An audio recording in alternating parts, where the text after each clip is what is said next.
hello. And as if by magic, Elyse and James have appeared from Funhouse. 2 leave, 2 come in. It's very exciting. It's like a revolving door of talent. Thanks for having us, Ash. Yeah, well, I appreciate it. How are you guys finding Austin? It's a bit more humid and or slightly hotter than LA, I feel like. Yeah. LA is dry and Austin is wet. But it's okay. We both prefer hot climates, so it's better than traveling somewhere cold. We've been to PAX East, right? And so that's always more traumatizing. Going to because then I have to literally buy jackets to go someplace that's cold because I'm so used to being warm all the time. I prefer this over that scenario any day. Yeah, absolutely. And Austin's a cool city, so it's there are worse places to feel uncomfortable in. Yeah. We visit here enough for work that it's kind of a second city, so we kind of know it.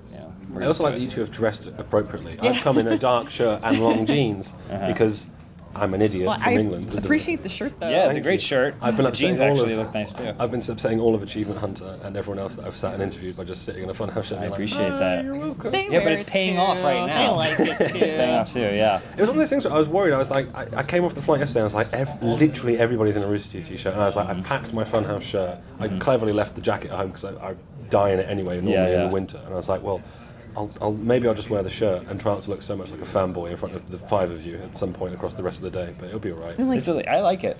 Yeah, and at least if we see somebody and we see them in a Funhouse shirt, we're like, oh hey, you know? So it's There's no pretense about it. Yeah. She still shies away. She's like, oh, I can take the picture for you, and they're like, what, can you be in it? I don't always assume that everyone knows me because you knew them from Inside Gaming, and I think a lot of people just know them from Demo Disc. Right. So I don't always assume that they know who I am. You're Reddit famous, so. I was talking to Bruce about that earlier. How are you finding the new sort of resurgence of a clip that's about 4 weeks old, right? Is it older than that, maybe? That sounds about right. 4 weeks, yeah. Right? I think it's more about. Well, we live streamed a really long time ago, but I think it went up recently. This stuff happens. It's weird. There's every once in a while, every 8 months, there'll be on the top of Imager the animated GIF of me stabbing myself while Joel talks while we're on a train in Seattle when we were Inside Gaming. And it's just these things get rediscovered over and over again. I think it's interesting how people outside of the Funhouse realm interpret it. Right. So that's a pretty good example of people interpreting it as oh, can you believe this misogyny? Except that she's a comedian too. Right. Well, she knows how comedy works, and she was in on the joke. And I'm not even entirely sure that anybody that day even knew that I had my hair in a ponytail. It was the funny thing. And I was listening to them, and I was like, oh. And I was like, okay, well, I'm gonna turn and spike the camera and do a sad thing, and play along with it, because that's kind of our shtick. And, and I didn't even know because it's hard for me to tell sometimes too if I'm even in frame because there's so many people in front of me. Right. But I was like, I'm just gonna see if the camera even sees me, and it turned out when we saw the edit, it turned out super funny. Well, also the thing the thing about it too is that we edit the videos. It's all Funhouse controlled. So when it zooms in on her, who do you think's putting the zoom? We're aware of it. Right. It's obvious. Well, and when I turned and deliberately looked directly in the camera, it's a very deliberate thing, and I don't like I said, I don't even know that they realized the connection. I also like making them laugh with stuff like that, and I think it also it sort of I at least try as well to take the wind out of their sails when they're getting onto shtick like that, right. Like the Fat Disney Princesses video, which is is them doing a very inflated satire bit, but inflated like the Disney princesses. Oh my god! There we go. Because R.I.P. my comment section. Obviously, they're just going for broke for the most ridiculous things they can say. Right. So I like to try to and especially if I can make them laugh when I do it, I really like it. The intention is always that the joke's on us. Right. That's the intention. Right. That, we're so special that we get to decide how women wear their hair as though we just plucking them off the vine, right. Who cares? And I think it's also making fun of the people that genuinely do think that way. Yeah. And it's look how stupid and misogynistic you look. As far as how it pertains to Reddit, though, it's kind of, it's bittersweet. because we'll see how popular something like that gets. But it's never really translated to anything for us. Right. It's not like more people discover us. We're lucky. Well, we're lucky because our community is awesome, and so the community will get involved. They're very active on Reddit, and they will be like, it's actually these guys. They're where they at. But then when we look on the backside of our end, it's like, no, it's whoever cut out that video that's getting a lot of views for it, and so it doesn't really cause our channel to spike. I don't know. Speaking of things coming back, Black Mark Twain. When can we expect him to make a review? Never. That's a good question. Never. I think he passed away in 1883. I do love that game. We need to go deeper. Like I would love to play that again, but I don't know if anybody else has the same fervor for it as I did. Black Mark Twain has a very creative soul, and so I'm sure he could see some potential in it. I don't know. That was when we were recording that, she was like, that video may be unusable because of what you did. Not because it wasn't funny, but she's just like, I don't know if that's too far. I don't know if that's too far. And I was like, I don't know. I think it'll be fine. And then it's the kind of thing where we watched it on the edit. We try to have the balance of like, he does something and then we all go, that is wrong. Yeah. That is wrong. But then sometimes I wonder if that translates. It's a cop-out. I think in some ways, satirically, it's a cop-out because it's like our get-out-of-jail-free card is that someone said that's not okay, so if it isn't okay, there was a voiced concern that it's not okay, but then we did it anyway. But we all know it's not okay. I thought it was fine. Because, of course you did. Well, but that's just how Mark Twain sounds. Sure. He's from the South. He's from the South. So many recordings of Mark Twain just wandering around. I think there's there's actually none. There's the only thing I found because afterwards I looked it up. Facetious, but go on. No, but there's one recording. But I was gonna say there's one recording of someone doing an impression of Mark Twain from like the late 19th century or something like that. Okay. And it wasn't too far off. I think I got pretty close. You could go into acting. I could go into acting. I don't know when he's going to come back, but he's been gone for too long. We miss you, Black Mark Twain. R.I.P. Pour one out. Yeah. How often do you guys do bizarre voices at home? Because I feel like it's... Like you guys are always doing very, very funny characters and voices on Funhouse. Does that translate into home? I for some reason think that Ben probably has about 6 personalities. Like he's got some sort of personality disorder. Does that come from you? Do you do that a lot? I mean, Elyse can do 1,000 impressions in under a minute. I would say. For the sake of time, we can't do it here. But I think we could. You probably do. Probably 1,001. You could probably do 50 in 10 seconds.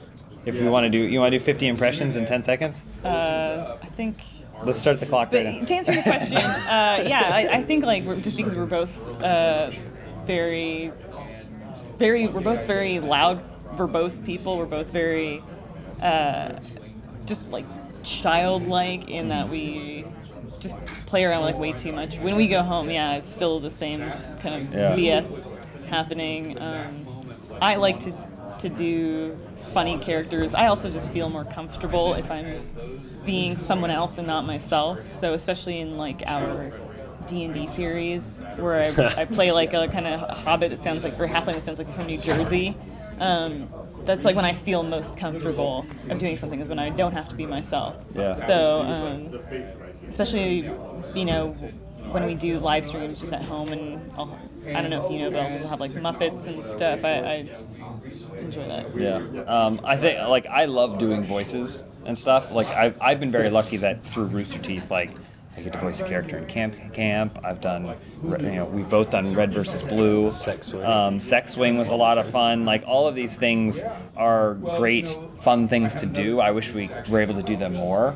But you can see, I think in our videos, we find excuses to do them. Right. It's like, here's a character. Let's make him sound a certain way, and then let's do a whole bit so that way we can go back and forth. Yeah. One of my favorite things is we did a Sherlock Holmes video a year ago. And somehow he started doing like Holmes Watson voices that sounded like Johnny Depp, and it just like transitioned now. And I just went off on it, and I was like, man, that was so much fun. But then in the end, it was like only like 90 seconds of it were actually in the video. Right. So I also think if you take a look at it, we only have about 3 or 4 different voices that we do that we just insert into whatever it is. Yeah, minus her other 999.7. Yeah, I love a good celebrity impression. Yeah. I love it. So, I think the supercut of the celebrities is one of my favourite little videos that someone's done. Just a supercut of all of. It's like being at the Oscars. It's uncanny. You can shut your eyes and you're in the Oscars room. Yeah. How does it translate to having such a close home and work life? Like, do you like? For me personally, and I again don't speak for either of you, it would do my head in to have whoever I was in relationship with around me for most of the day and the night. Yeah. How do you guys handle that kind of? Do you sometimes need like your own space, or do you have like days where you're just like I need to like do whatever, or are you very much like no, like we're quite happy being together constantly, like? Because there's a romantic element to being together. Honestly, I'm just a bitter English person that has a horrible worldview. No, I totally get it, because that was a hesitation for me. I was like, is James going to be exhausted of me after 2 weeks? And maybe he is. I don't know, but This is the look of a broken man. For me, I think like sometimes too, just that the fact that we're usually like head down editing or working for most of the day, and so we're not just like chit-chatting away. Sometimes I have to ask him like, what were you up to today? Because even though we sit perpendicular to one another, I sometimes genuinely don't know.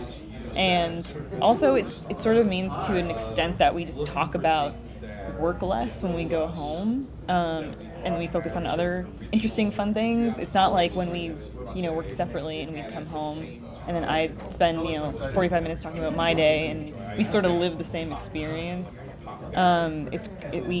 We try to travel together before, but it's awesome being able to come to these events now and with like a shared purpose. It's really cool. We also, our relationship history is like not unique, but different in the fact that we were apart for so much of like our dating and like being together.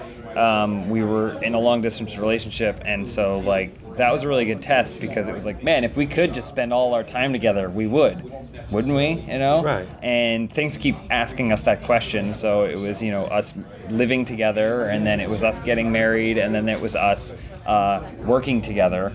And every single time that question is asked, we're always like, yeah, like we do enjoy being around each other. For me personally, she's an incredibly talented person and hard worker. So her being there is better than it was before she wasn't. Right. So I can always enjoy that, if nothing else. If she's doing something that's like, she's doing something to make my life as a fellow employee easier. And that isn't the kind of investment that you can get in a lot of new employees. If you work at a place and some person sits down in a cubicle next to you, may not know who they are, and they may not make your life better. So for my money, that's one of the major perks of it too. Yeah, I think like creatively we've always liked collaborating, so doing it and getting paid to do it is fun. Before we ever actually worked together, we worked together on stuff. Like we wrote pilots for shows and like would work on projects together when we were apart. So now we just get to do it, and then we get to do stuff like this together and stuff. So it's fun. It's way better than worse. If you were to have a child together, are you potentially prepared for the idea of him having maybe 6 godparents, all of which happen to be male and from the Funhouse crew? And who do you think would be the best and worst godparent of that child? I don't know if we'd ever have children. I have no idea. If we half Asian baby, probably. If we did, we'd probably adopt a pair of Korean boys and train them to be esports champions. Financial investment, that is. Probably Lawrence the worst. Is Lawrence the worst influence? That would be the worst on the child. Yeah, absolutely. Yeah. And in Peter Pan, you know how they have the dog? Yes. That's Benson would just raise the child, and then we could go to the opera or whatever it is they do that night. I see. Yeah. So it's literally a raised by wolves situation. Yeah. It's Benson, so it's raised by a marshmallow, maybe. Yeah, a marshmallow wolf. I think like Bruce would be the actual the great influence we'd want, and then Adam would kind of be like like the like fun one that would like give the kid like too much sugar. Yeah. Oh yeah. And we'd be like, what's the big deal? It's just a little whiskey in his bottle. Yeah. Her bottle. Its bottle. It. You don't want to apply gender. It's an unknown at this point. It's a hypothetical. It needs to decide its own gender. It may never. Yeah. Which may never actually come into existence. Yeah. Which is good, I think. I don't know. How the fuck am I supposed to end that sentence? That was weird. That was weird. That got really weird. That got like shit. What? Fuck. So where are you guys? Sort of. Sorry. What's coming I'm so sorry. So what's coming up for you guys in 2017 for the rest of the year? Have you guys got more clothing coming out? Have you got more shows coming out? Well, she just had Milady shirt. The Milady shirt came out. I don't know if they'll let me. After that, we may be done in the Did Batball actually make it to the stall? Did Batball shirt make it to the No, stall? Batball didn't. And it's hard to tell what is too niche in terms of merchandise, because there's stuff that you would never think that people would want. But then they go crazy for it. The jersey that's coming out, the Funhouse Esports jersey, we kind of knew like that's going to be a big deal. Yeah. Merch. There's stuff that we've definitely pitched that I think would be really, really cool to do. Yeah. That we probably can't talk about. But yeah, I mean, I think just like in terms of like creatively, what's coming next. We don't really have anything. There's stuff we'd love to do. Yeah, we have a ton of things that we've been talking about doing for a long time. No rom-com films then. Yep. If it was we'd do a feature in a heartbeat. Yeah. We'd do something more narrative seried in a heartbeat. I think part of where we want to go is to be able to do bigger projects, and also to continue working. One of the best things about Sex Wing was that we got to work with the people animation, because they're amazing, and we don't necessarily, based off how we are, get to work with in other departments as much as we would like to. Working with the live action guys and everyone over there, like that would be fun if we could do that more. 11 Little Roosters, when we were shooting that, was like super fun. Great week of just like doing it and having a great time. So ideally that's what we would kind of move into. There's certain projects that we want to move on to and do, but the channel is its own beast, right? And you need to continue to feed the beast, and that's still like the thing that's like a passion for us, to make sure it continues growing and people can continue enjoying the videos. So yeah, I don't know. I like in terms of something solid, we don't really have anything to announce, unfortunately. But there's a ton we want to do. So yeah, there'll be members of Funhouse at RTX UK. There's like other potential opportunities for us to pop up in the world for things. Yeah. So. Adam and Bruce did say that they wanted to maybe do like a monthly get together at a bar almost. Yeah. And do like a Funhouse live once a month. I guess. That's something that like we talk about all the time, because we like when we do the Funhouse panels, we thrive on it. It's so much fun to put together essentially a variety show, and that's great. But like I'm sure Bruce said to you and James sort of reiterated, and now I'm going to reiterate. It does mean like kind of fostering a pyramid below us, or not even below us, but just kind of like a tree more, like where we have all these branches we can pull from. So that way, like if people need to or want to focus on other projects, it's not detrimental to the channel. Because we do realize that like that is what has made everybody successful and what people know Funhouse for and love it for. So abandoning the channel is not at all something that we want to do. Yeah, please don't. I'd be really sad. I would lose a lot of my I have a lot of my spare time back, I guess. Yeah. But the weird thing is, it's like there are no seasons, with YouTube. It's constant, and so people will be like, they've already made that joke, and that like, I totally forgot about making that joke, but it's like that makes sense. We just filmed episode 125 of Open House. Open House. And then we're on like 130 of Dude Soup or something like that. And so, and these are no breaks. We haven't taken any breaks. And all the gameplays in between and the podcast. It's just... There's a lot. We've made a lot of content, and so one of my only regrets is that content doesn't allow for us to stop down and go, what is the funniest joke we can make right now? We don't have time to do that. And it would be nice if we could. It would be nice if we got to work on some stuff that allowed us to all get together and go, what's the funniest thing we can do or say right now, and how's the best way to make it? But there is something charming about how it's like constantly on the fly. Yeah, absolutely. There's something very wholesome about watching the process kind of happen. I mean, a good example would be the oral sex joke that Bruce came up with, and it just keeps going. It just everyone keeps putting petrol on the fire, and there's something nice about that. I think the dream would be to take those moments, and then those are genuine moments that people get to experience, and then we can step back from them and go, is there something more to this joke? Is there something that we can build on and then turn it in? Like, I mean, SNL's done it forever. They'll have sketches and sketches, and then they'll be like, hey, maybe this sketch could be a feature.